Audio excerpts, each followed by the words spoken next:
Apple's WWDC will take place on June 5th, and in today's video, I have more information for you about what to expect at this year's WWDC. But before I get started, don't forget to give me a thumbs up if you enjoyed this type of content and subscribe to the channel if you haven't subscribed yet. Set app is an incredible cross-platform suite which gives you access to over 200 iOS and macOS applications without any additional cost.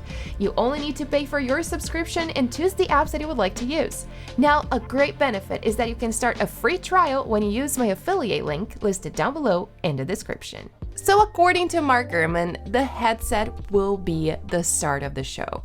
But that's not all. In his latest Power On newsletter, he said that Apple is planning on unveiling, of course, the reality headset, which will be the first major new Apple product category in nearly a decade, a new XROS operating system that, of course, will power the reality headset, new MacBooks, this is really important, the new iOS 17, iPadOS 17, macOS 14, and a major watchOS 10 update. But now let's break this down. Starting with iOS 17 and iPadOS 17, he said that they're not likely to offer any huge updates. Apple could mainly focus in performance and efficiency. However, they should add a few long-awaited features and minor improvements. I do have another video here on the channel talking about iOS 17 in more detail, so make sure to watch that as well in case you're interested, because I talk a little bit about the new potential features such as the new control center, more dynamic island features, and new accessibility features, and more. Now, iOS 17 will also likely to offer side loading in Europe, which will allow users to download applications outside of the App Store. According to Gurman, Apple will talk about this at the event, but in my opinion, this is likely not going to happen. So the reason why I'm saying that I'm not really sure if Apple will actually present this at the keynote or not, it's because their plan is to keep as many people as possible downloading applications through the App Store because they have a bigger revenue that way. But definitely something to look forward to, and as I just mentioned, it will be available in Europe, at least for now. I'm not sure if this is going to be made available for other countries as well, but mainly this is to comply with the new European regulations by next year. And about iPadOS, he also mentioned that it's likely going to lay the software groundwork for the new iPad Pro models with OLED displays that are rumored to launch in 2024. Now let's talk about the reality headset. He does have a detailed article about it, and I also have other videos about the headset here on the channel, so make sure to watch those as well in case you haven't seen them yet. But apparently this is one of the most important Apple announcements since the iPhone and iPad launches. I am not sure about that, but that's okay.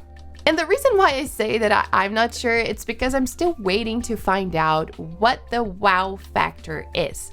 Currently, no AR or VR headset have enough features and uses to make me want to replace my iPhone. He does say here that Apple is preparing for a future beyond the iPhone and iPad.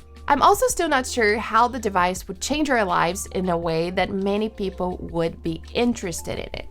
I know that Apple is planning something huge, but I still don't know what the wow factor is. Of course, I will wait and find out. We will be sure at the WWDC. Now, according to Gurman, many executives at the company believe the device will have a slow start, but eventually has the opportunity to replace the iPhone. So this is what I really want to see. I really want to see how this is going to be.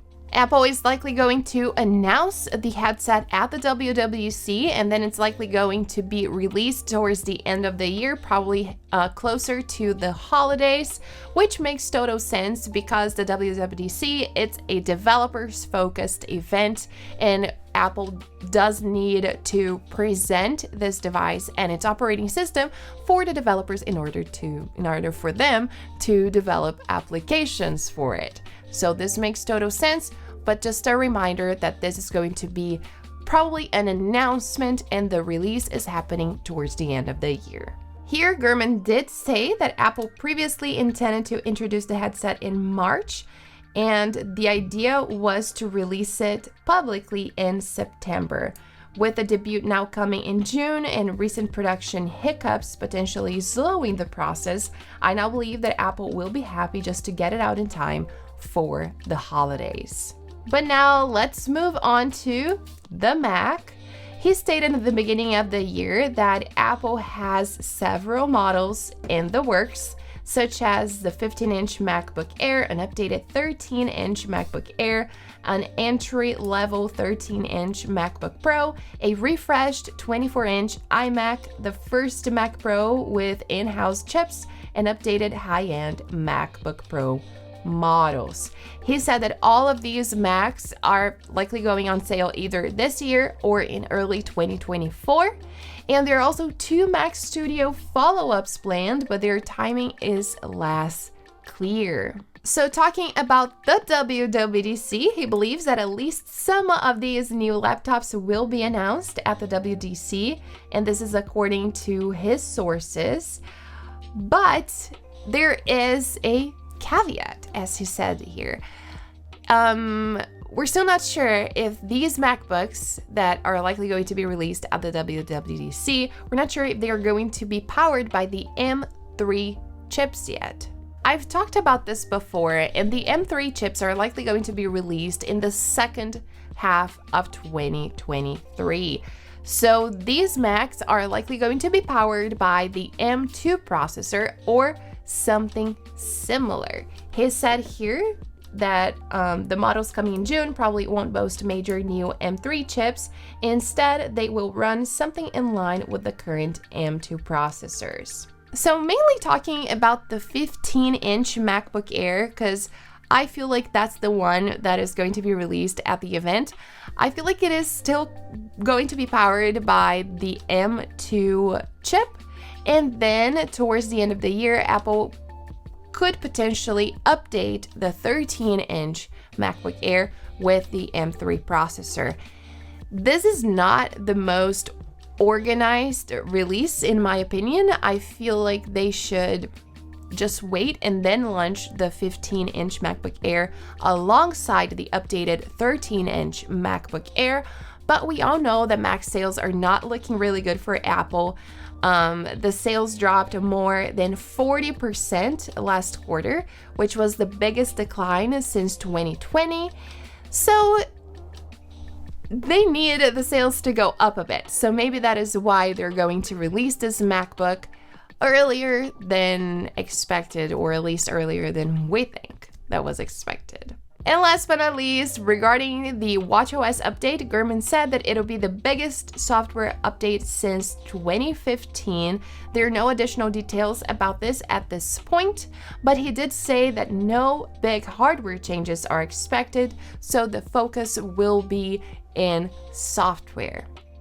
And talking about the hardware changes, Apple is probably going to only update the processors for the Apple Watches. So the Apple Watch Series 9 is likely going to have an updated chip, and same thing for the Apple Watch Ultra 2nd generation. And this is the latest information that I have for you about this year's WWDC. Let me know your thoughts down below. If you enjoyed the video, don't forget to give me a thumbs up and also subscribe for more videos like this one. Thanks for watching, and I'll see you guys next time.